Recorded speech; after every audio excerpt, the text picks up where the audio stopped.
Bien, hermanos, voy a leer, gracias hermano Leiner por la lectura devocional de la palabra del Señor. Voy a leer 2 versículos de esta lectura devocional que tuviese nuestro hermano Leiner. Estos 2 versículos son el versículo 23 y el versículo 24.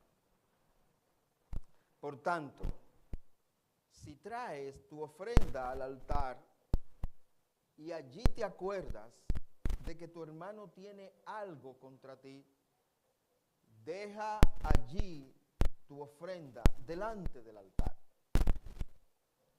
y anda, reconcíliate primero con tu hermano y entonces ven y presenta tu ofrenda. Amados hermanos, el libro de Mateo tiene 5 sermones y este es el primer de esos sermones. Esta lectura devocional que hemos leído en esta mañana forma parte del primer sermón, que es lo que se conoce como el Sermón del Monte. Y fue dicho por Cristo, y la Biblia dice en Mateo capítulo 5, el versículo 1, que viendo la multitud subió al monte. Y sentándose vinieron a él sus discípulos y abriendo la boca les enseñaba diciendo bienaventurado, y por ahí se va. Cristo está dirigiéndose a sus discípulos. El Sermón del Monte contiene todos los requisitos y deberes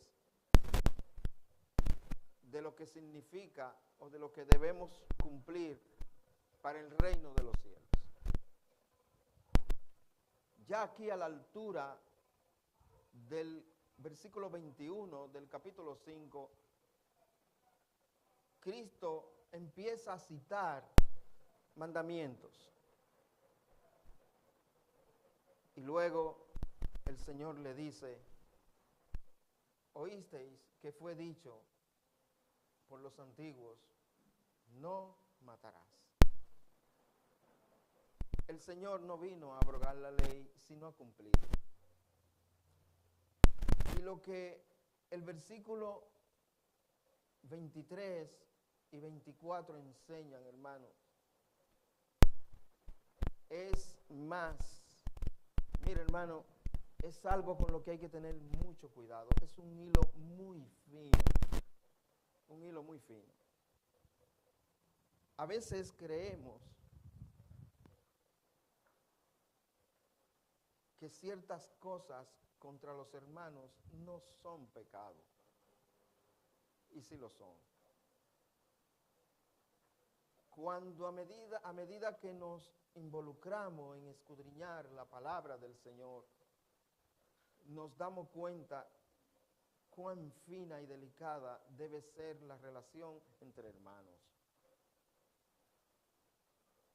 Y estos versículos desde el 21 hasta el 26 lo explican detalladamente, como lo vamos a ver en esta mañana.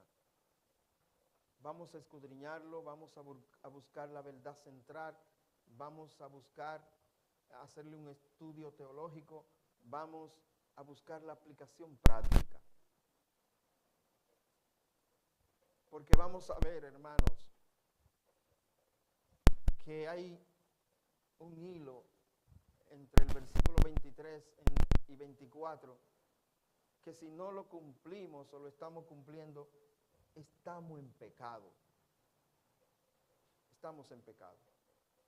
Aún sirvamos a Dios, o aún creamos que no. Y yo me pregunto, entonces, si eso está pasando o puede pasar, o en algún momento pasó, ¿habrá Dios recibido mi ofrenda? Pero ¿qué significa allí la palabra ofrenda? ¿Y qué es el altar? Para que nosotros podamos comprender bien en esta mañana lo que vamos a ver, también vamos a definir lo que es la ofrenda, qué significa allí ofrenda, ¿Y qué es el altar? No sea, hermanos, que seamos encontrados en pecado. Vamos a orar. Dios de toda gracia, bendito por los siglos, te alabamos, te glorificamos.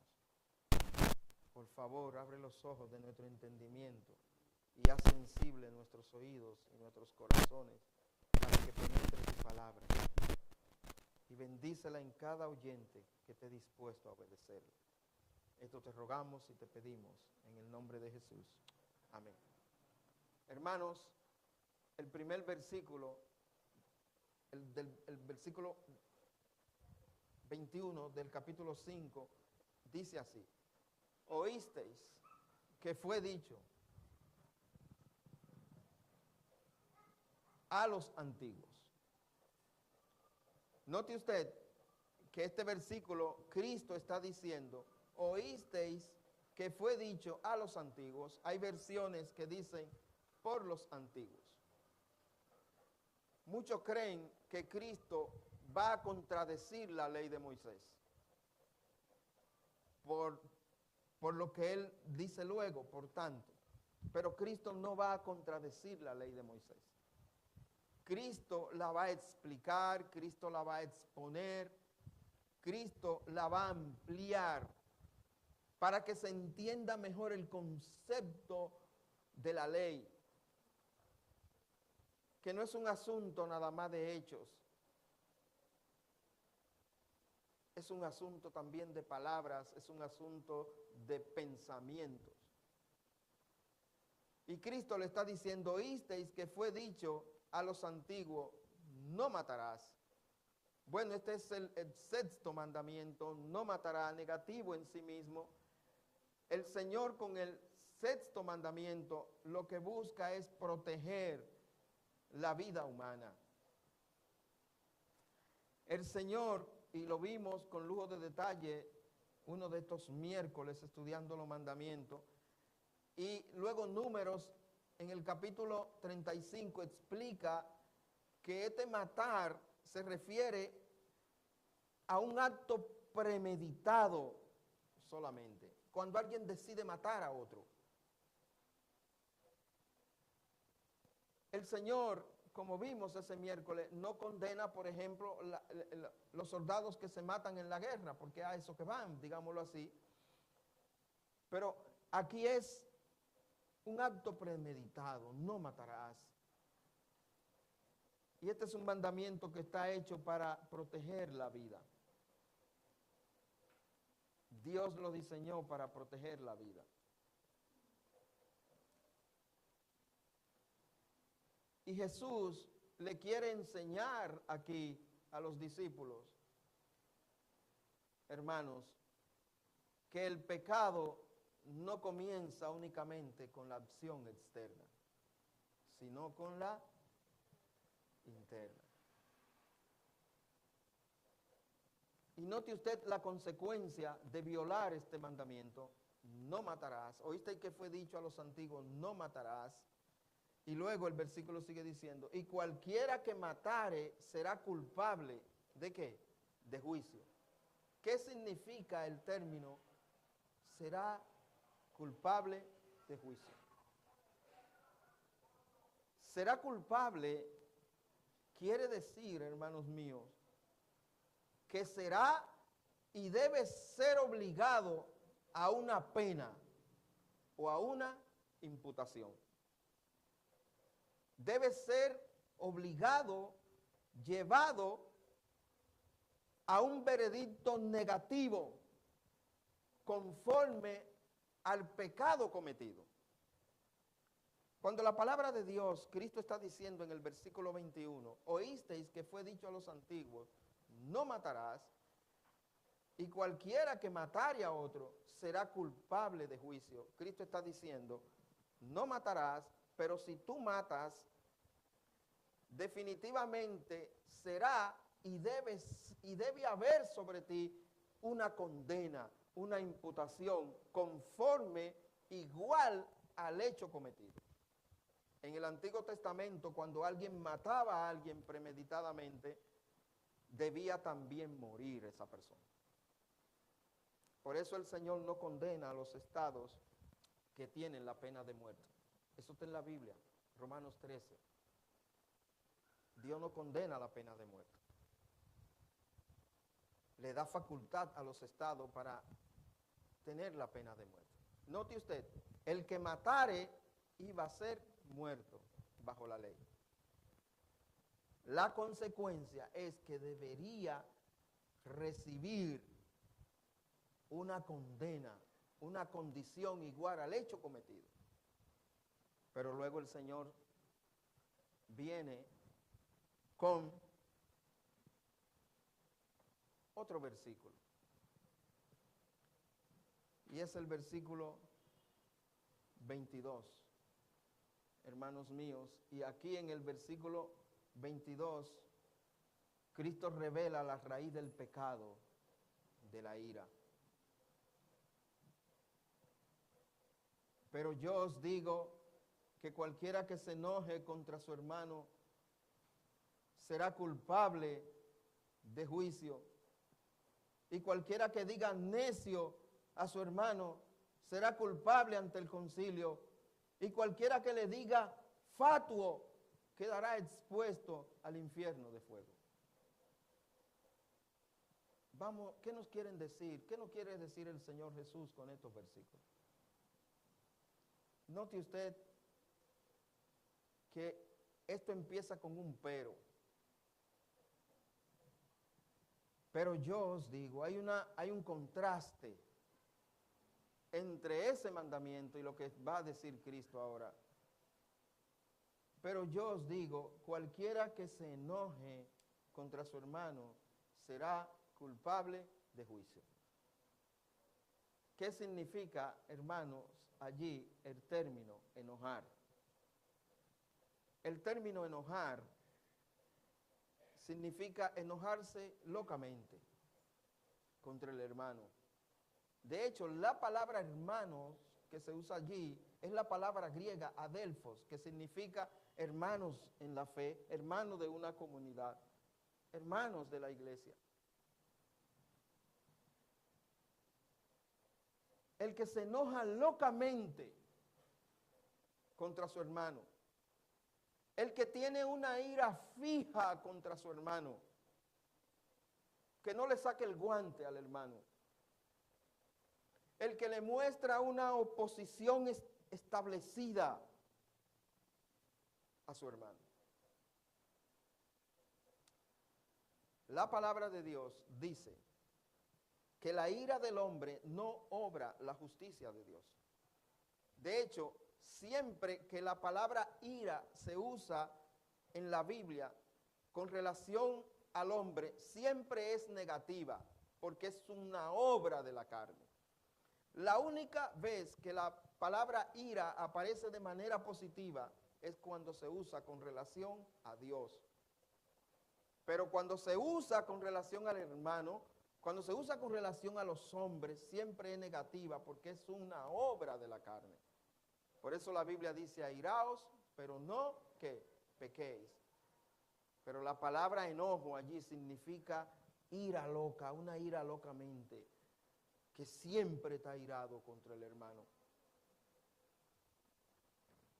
De manera, hermano, que esta palabra trae también consecuencias, este acto. ¿Cuál es la consecuencia? Cualquiera que se enoje contra su hermano será culpable ¿de qué? De juicio. ¿Notó usted que el que lo mata también es culpable de juicio? ¿Y notó usted que el que se aira contra su hermano también es culpable de juicio? Y no lo ha matado.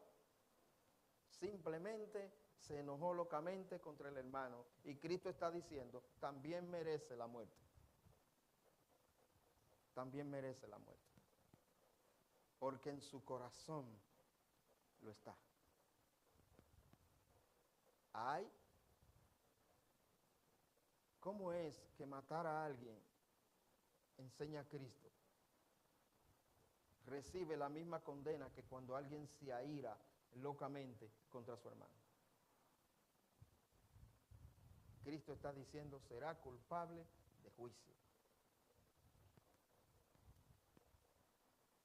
La ira del hombre no obra la justicia de Dios. Cuidado como nos comportamos con los hermanos en cuanto a enojo, en cuanto a ira. Cuidado, hermano. Cristo condenó esto. Pero oiga usted, Cristo está pasando de lo que el Antiguo Testamento era el hecho, el matar a otro es un hecho. Cristo ahora lo está llevando a las palabras, al corazón. Cristo está demostrando que solamente pecar contra el hermano no solamente es agredirlo físicamente, sino también con el corazón y con las palabras. Note usted lo que sigue diciendo este versículo. Y cualquiera que diga necio a su hermano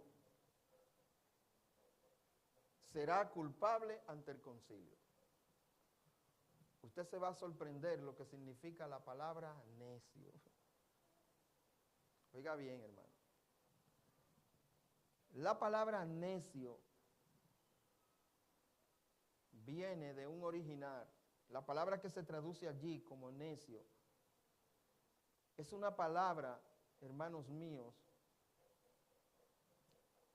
pero antes quiero decirle que cuando la Biblia dice, cualquiera que diga necio a su hermano, no solamente que lo diga, es que o lo escriba,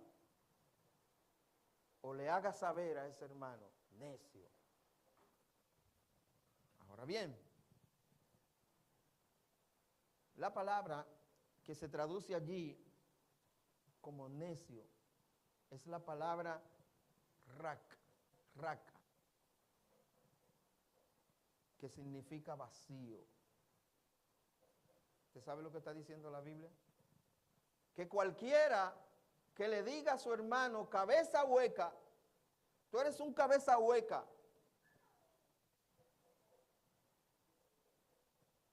será culpable ante el concilio.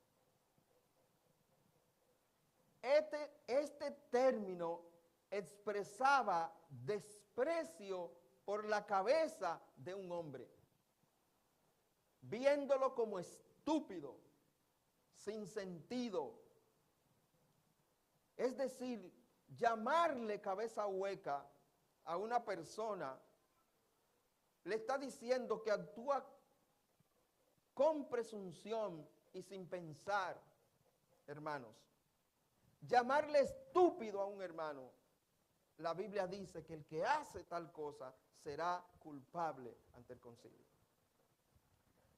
Ese tipo no piensa, ese hermano no piensa, ese hermano parece que no tiene cerebro, ese hermano parece que no tiene cabeza.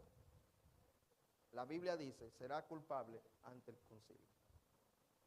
Usted no puede decirle así a su hermano, porque eso manifiesta un desprecio hacia su hermano, que está hecho a la imagen y semejanza de Dios, porque usted muy bien sabe que Dios le puso una cabeza, y que esa cabeza hay un cerebro, y que en ese cerebro se piensa. Y si usted le dice cabeza hueca, estúpido, tú como que no piensas, aún sea su hijo, que usted le diga eso, o a su hermano, o a su hermana, o a quien usted quiera, la Biblia le dice que usted es culpable ante el concilio. Usted no está llamado a decirle cabeza hueca a nadie, a ningún hermano, ni estúpido, ni decirle que tú parece que no piensas. Ese hermano o hermana como que no piensa. Yo no sé cómo es que hacen las cosas. La Biblia dice que si haces eso, será culpable ante el concilio. Entonces ya Cristo está pasando de los hechos también a las palabras. A las palabras, hermano. La palabra necio allí significa vacío, cabeza hueca, desprecio por la cabeza de un hombre. Se me importa que te vuelen la cabeza. Quiere decir. Note usted lo que sigue diciendo este versículo. Y cualquiera que diga fatuo, y cualquiera que le diga fatuo, quedará expuesto al infierno de fuego. La palabra fatuo, hermanos, es la palabra moros. Esta palabra significa insípido. Es como sin sabor. Mentalmente inerte. En otra palabra, el Señor está diciendo, cualquiera que le diga torpe a un hermano, cualquiera que le diga a un hermano, tú no tienes gracia, tú eres un torpe, tú parece que no tienes mente, tú eres un estúpido, tú eres un sin gracia, tú eres un insípido. La palabra de Dios dice que será expuesto al infierno de fuego. Ay, el infierno. ¿Cómo que el infierno? Pero si yo soy creyente, ¿cómo que voy a ser expuesto al infierno de fuego? Hermano, lo que pasa, oiga, ¿qué es lo que pasa? Que Cristo, hermanos míos, Jesús enseña que el pecado no comienza únicamente con la acción externa, sino en la actitud interna del corazón. Hermanos, y la Biblia dice que el que aborrece a su hermano, ¿qué es? ¿Qué es el que aborrece a su hermano? Homicida. Es un asesino. Y ningún asesino, ningún homicida tiene parte en el reino de Dios. Por eso es expuesto al infierno de fuego. Si alguien le dice a otro, tú eres mi hermano, pero en él hay una ira siempre contra ese hermano, hay ofensas contra ese hermano, le llama estúpido, le llama negligente, le llama cabeza hueca, le llama inerte, le llama insípido, y siempre está, no es ese hermano que tiene que revisarse, eres tú. Porque tú te has convertido en un homicida, porque el aborrecer al hermano es igual a ser un homicida, y los homicidas no entran, dice la Biblia. Ningún homicida entrará al cielo. De manera que no es que lo mate literalmente, también es que lo exprese con tus hechos y con tus palabras y con tu corazón, hermano. Oiga bien, pero es posible que yo no lo diga, pero es posible que lo tenga aquí.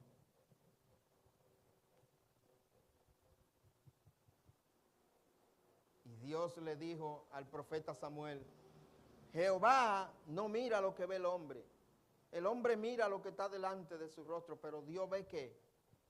El corazón. Tal vez tú no se lo digas, tal vez no se lo haga, pero si está ahí, también eres un homicida y está expuesto al infierno de fuego.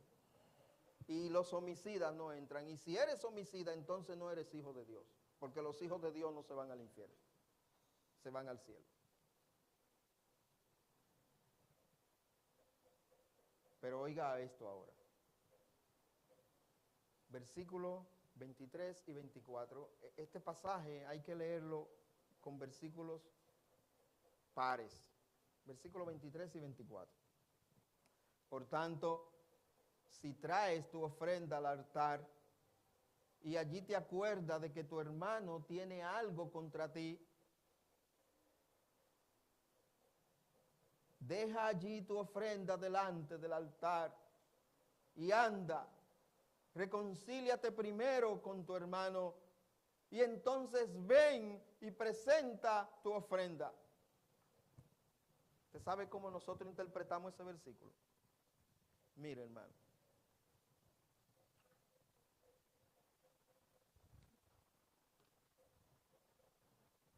Yo vengo y traigo mi ofrenda. El asunto es, ¿qué significa allí la palabra ofrenda? ¿Y qué es el altar? ¿Qué es el altar y qué es la ofrenda? Para que podamos entender lo que Cristo está diciendo.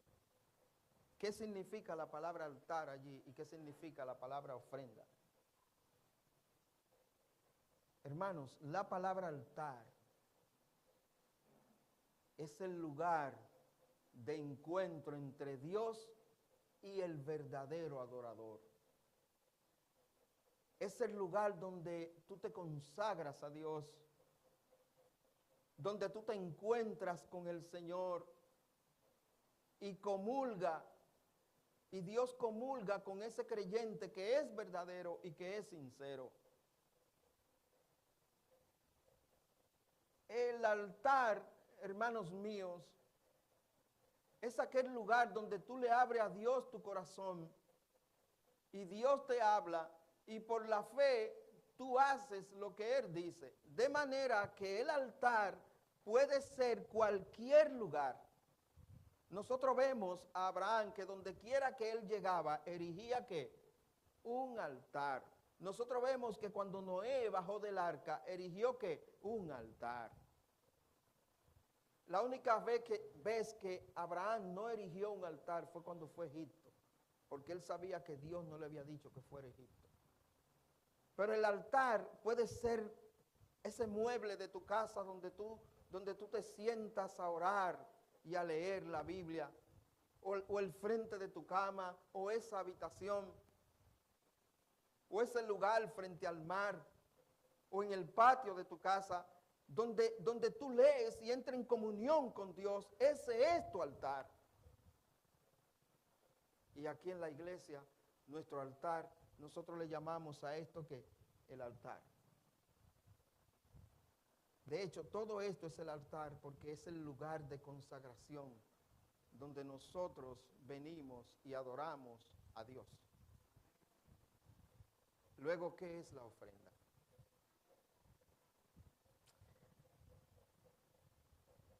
La ofrenda no se refiere solamente a echar el dinero.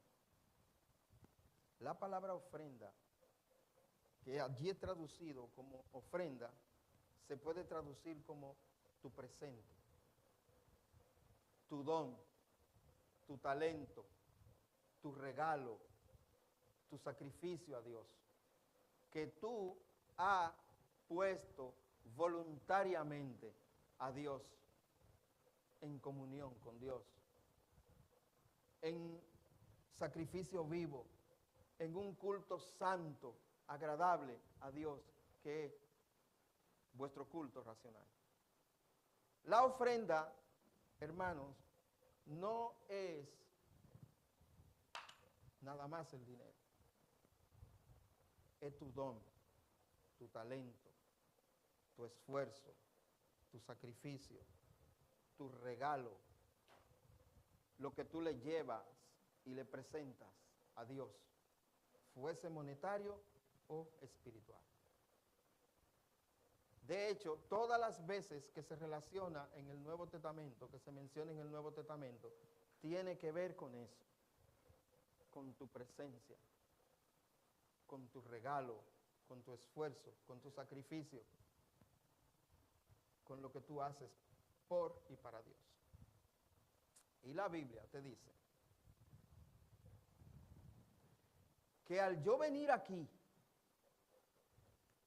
y cada mañana, Miguel Mateo viene cada domingo a dar la escuela dominical, si al momento de yo empezar la escuela dominical, La Biblia me dice, si allí en ese momento en que tú vas a servir a Dios, si allí en ese momento en que tú vas a dar tu esfuerzo, tu sacrificio, tu don, tu talento, viene a tu mente, viene a tu memoria de que tu hermano tiene algo contra ti o tú tienes algo contra él. ¿Sabes lo que dice el término? Deja allí tu ofrenda. Aléjate de tu ofrenda. No la tomes. En otras palabras, si cada domingo que yo vengo aquí y voy a impartir la escuela dominical y allí recuerdo que un hermano tiene algo contra mí o yo contra él, yo debo decir, hermanos, lo siento por este domingo, yo no puedo dar la clase de escuela dominical.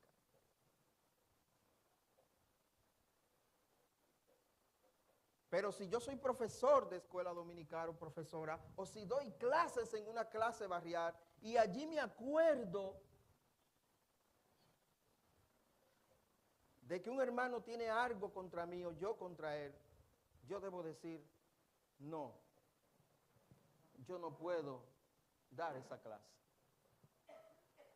Pero si yo voy a dar aquí un especial al Señor, una alabanza, y yo sé que en mi corazón hay algo contra algún hermano, o hay algo de un hermano contra mí, la Biblia dice que no puedo hacerlo, que debo dejar ese micrófono ahí, mire ahí, y no pararme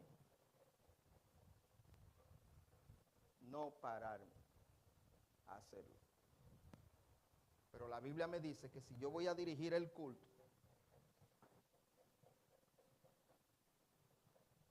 y viene a mi memoria, fulano tiene algo contra mí o yo contra él, sencillamente diga ese día, hermano, hoy yo no puedo dirigir. O si me toca predicar y antes de subir me acuerdo, viene a mi memoria que el hermano tiene algo contra mí o yo contra él, no puedo predicar ese día, no debo.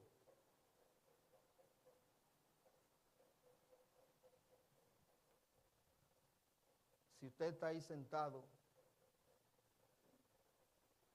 y usted va a echar su ofrenda o su diezmo y viene a su memoria que algún hermano tiene algo contra usted o usted contra él, no la eche. Aléjese de la ofrenda. Ese término significa alejarse, dejarla. Hermanos, ¿qué significa entonces? ¿Qué debo hacer entonces? Hermanos míos, por tanto, si traes tu ofrenda al altar, tu regalo, tu don, tu presencia, tu esfuerzo, tu sacrificio, tu talento, en cualquier cosa que tú sirvas en la iglesia, no importa lo que sea, no importa lo que sea, aún la ofrenda. Usted dirá, yo no soy ni director, ni profesor de escuela dominical, yo no soy nada, pero tú das ofrenda, o tú das diezmo. Esto, hermanos míos, nos involucra a todos. Usted no puede servir a Dios si en su corazón tiene algo contra alguien. No debe. Dios no recibe tales cosas, aunque usted la haga bien, aunque los hermanos se gocen. Dios no la recibe. Dios acusó a Israel una vez y le dijo, este pueblo con sus labios me honran, pero su corazón está lejos de mí. Y su temor de mí no es más que un mandamiento de hombre que le ha sido enseñado. En eso nos convertimos, hermano. Mandamientos de hombres que nos han sido enseñados. Y el temor a Dios está lejos de nosotros. Y con los labios le podemos cantar, le podemos decir cosas, le podemos servir, y ese corazón estar lejos de Dios. lejos de Dios. Hermanos, note usted el versículo 24, deja allí tu ofrenda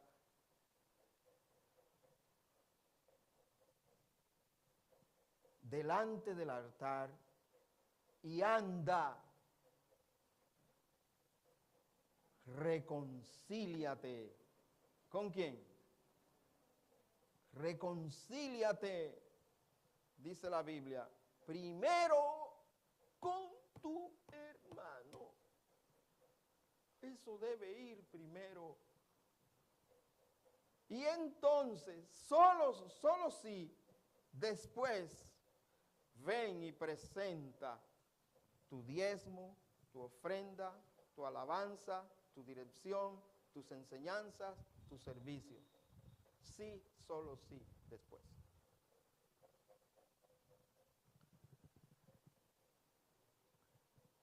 La adoración verdadera no puede separarse de las relaciones sanas.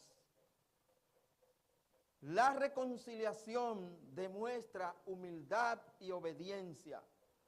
Dios valora un corazón limpio más que una apariencia religiosa.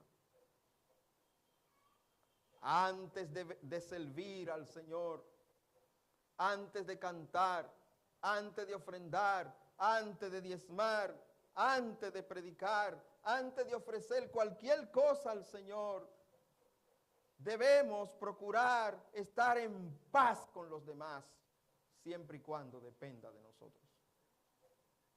¿Qué está diciendo el Señor?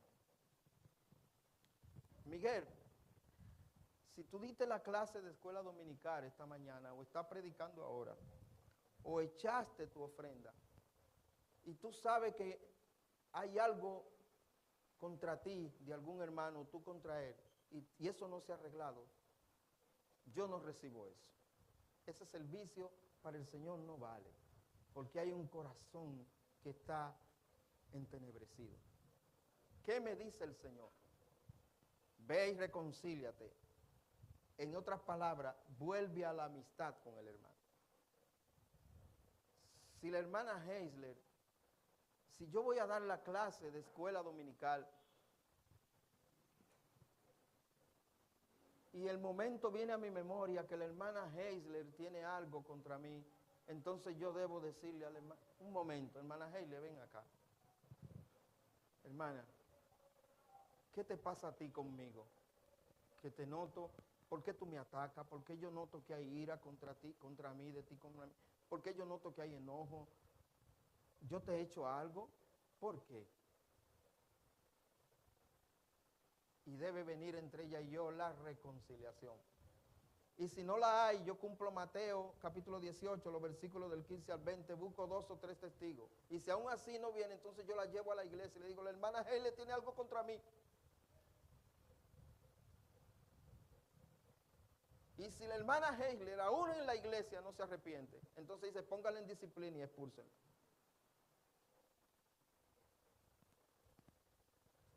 Oiga bien, si hay un hermano en la iglesia que tú sabes que te hace daño o que te está haciendo daño, tú debes llamar a ese hermano. ¿Sabe qué dice Éxodo 23, 1? No admitas reproche contra tu hermano. Cuando cualquiera de nosotros, hermanos míos, viola este mandamiento, ¿sabe lo que pasa? La ira y el enojo contra ese hermano crece, crece y crece y crece. Y un día, ¡pam!, explota. O peor aún, contamina a otros. Pero la hermana tal o el hermano tal, y se contamina, y se contamina. Y un poco de levadura que leuda toda la masa. Hermanos míos, yo no acepto que nadie en la iglesia me venga a contar de nadie. Eso es algo que yo no acepto. Si usted tiene algo contra algún hermano, dígaselo usted. Si un hermano le afecta a usted, llámelo y dígaselo. Dígaselo. No murmure, no calle. No deje que eso crezca, no deje que eso contamine a otros. Si usted sabe que alguien hace daño, dígaselo, pero cumpla la palabra de Dios. No admita reproche contra el hermano, que a nadie difamen, dice Tito. La Biblia dice que el chisme es como un bocado suave. Hermanos, no murmuréis, porque entonces todo lo que tú haces por y para Dios,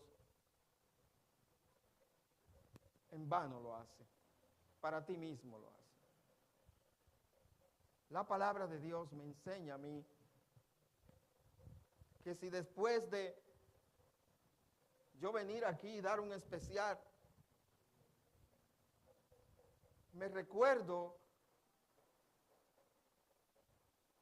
de lo del hermana Heisler que tiene contra mí o yo contra ella, digo, yo no puedo, hermano, por favor anulen el especial. Hermana Heisler, nos reconciliamos. Y entonces sí, solo sí, yo puedo venir, impartir la clase de escuela dominical, puedo dar las clases barriales, puedo trabajar en el servicio a Dios en cualquier área, puedo dar especiales, puedo dirigir, puedo predicar y puedo venir y echar mi ofrenda. Y esa sí será agradable a Dios. Lo demás, no. Hermanos, saquemos lo que tengamos contra el hermano, bíblicamente, cumpliendo con la palabra de Dios. No te lo guardes, porque eso crea ira y enojo y contamina a los demás. Un poco de levadura leuda toda la masa, dice las Escrituras. Llama al hermano, llámalo en amor y dile, tu conducta, tu forma me está haciendo daño. O lo que tú haces, lo haces contra mí. O mira, yo tengo esto contra ti. Yo no lo sabía, ¿y por qué? Por esto, por esto, por esto, por esto y por esto. Hermano. Hermano mío, mire, usted puede estar seguro que si yo tuviera algo contra alguien aquí, yo se lo dijera. O si yo supiera que alguien tiene algo contra mí, lo jalo a capítulo. Pero yo necesito que cuando yo sirva a Dios, mi ofrenda sea aceptada, mi presente sea aceptado al Señor. Porque si no lo hago para mí mismo. Pero oiga esto, hermano mío.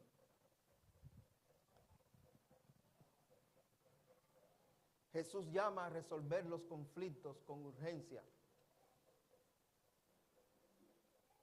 El Señor Jesús, hermanos, dice, ponte de acuerdo con tu adversario pronto, entre tanto que está con él en el camino, no sea que el adversario te entregue al juez y el juez al alguacil y seas echado en la cárcel. Ponte de acuerdo con tu adversario es reconcíliate con el hermano. Es un término, ¿usted sabe que eso es un término jurídico? Es un término técnico utilizado en la antigüedad para referirse a un adversario en una sala de audiencia. Hermanos, ¿y quién es nuestro juez? ¿Quién es nuestro juez? El Señor. Si usted y yo, si hay cosas entre usted y yo y no nos ponemos de acuerdo, el juez va a juzgar. El juez va a juzgar. Y la Biblia dice, de cierto te digo que no saldrá de allí hasta que pagues el total. Hermanos, una iglesia no se va a desarrollar, no va a crecer si hay discordias y sentimientos negativos entre los hermanos. No va a prosperar, porque Dios no está recibiendo la totalidad de lo que allí se hace. No hay unanimidad. No la hay. Revisémonos, hermanos, antes de venir y ofrecer cualquier cosa a Dios, aún una simple moneda. Revísate de que en tu corazón no haya nada contra ningún hermano, ni ningún hermano contra ti. Revisa eso. Y si hay que llamar a alguien a capítulo, hazlo. De hecho, hasta que no resuelva eso, no debe servir a Dios. No debe traer nada al altar, por más dones y talentos que tenga. Los conflictos no deben prolongarse porque pueden traer consecuencias más graves. La demora puede endurecer el corazón. La falta de reconciliación puede abrir puertas a consecuencias espirituales, consecuencias emocionales y consecuencias de relaciones. Un conflicto prolongado puede ser la levadura que leude toda la masa. El discípulo sabio siempre buscará la paz, toda oportunidad, para que haya paz. No debemos esperar que el problema crezca. Si hay ofensa, si hay deuda moral, si hay palabras hirientes, si hay relaciones quebradas, debemos actuar con humildad y prontitud. El Señor quiere transformar el corazón de cada uno de nosotros. Mateo 5 del 21 al 26 nos enseña que la justicia de Jesús demanda más allá del comportamiento externo. El Señor quiere transformar nuestros corazones, sanar nuestras relaciones, formar discípulos que vivan en paz con Dios y con el prójimo. Examinemos nuestros corazones delante del Señor, hermanos. Si hay ira, si hay desprecio, si hay resentimiento, si hay una relación pendiente de reconciliación, si hay algo que decirle a alguien, hoy es el momento de obedecer la voz de Cristo y buscar la paz.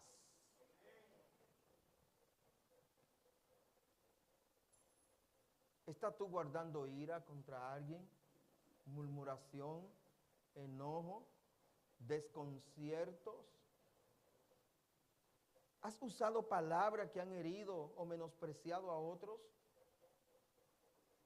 ¿Hay alguien con quien necesitemos reconciliarnos antes de continuar nuestro servicio a Dios? Pero sobre todo, ¿estoy dispuesto a ser humilde y a reconciliarme con el hermano? Sí, solo sí, estamos dispuestos y actuamos y obramos. Sí, solo sí, nuestro Dios recibirá entonces nuestras ofrendas, nuestros diezmos, nuestros dones, nuestro talento, nuestros esfuerzos, nuestro sacrificio y todo lo que hagamos para Él, para su honra y gloria. Dios les bendiga, amados hermanos, y que el Dios de toda gloria haga reinar entre nosotros la paz. Bendición.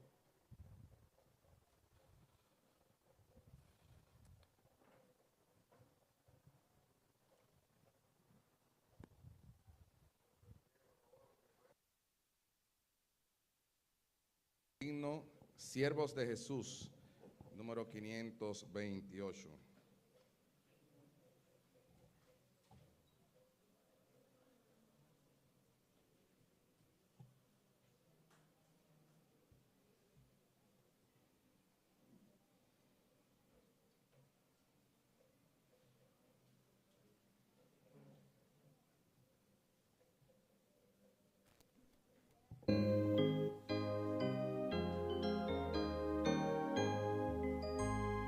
Siervos de Jesús, hombres de verdad, guardas del deber, somos sí, libres de maldad, ricos en bondad, Él es el alicerce, seremos sí, firmes, fuertes, alcen la bandera, grande, noble emblema del Señor, prontos, bravos, hacen la consigna, marchen, todos vamos a vencer. Nuestro capitán es ya vencedor, Él nos redimió por su cruz.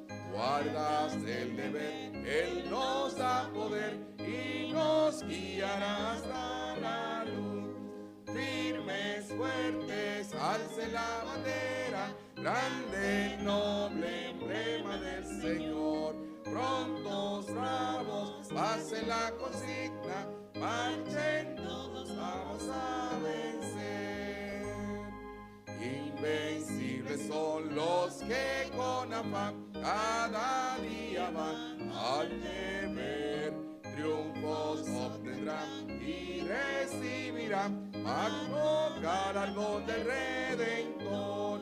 Firmes, fuertes, alcen la bandera, grande, noble emblema del Señor. Prontos, bravos, pasen la consigna, marchen, todos vamos a vencer. Gracias damos, Señor, en esta mañana y hasta este mediodía por darnos la oportunidad de adorarte, de venir, Señor, con corazones dispuestos a recibir tu palabra y dispuestos también a cambiar aquellas cosas que necesitamos para seguir, Señor, en esta carrera hasta que tú vengas. Padre, asimismo te pedimos que nos cuides y nos lleves con bien, Señor, hacia los lugares donde estaremos y que asimismo, Señor, siempre estemos constante predicando tu palabra, mi Dios. En el nombre de Jesús. Amén. Gracias, el culto ha terminado. Dios les bendiga grandemente.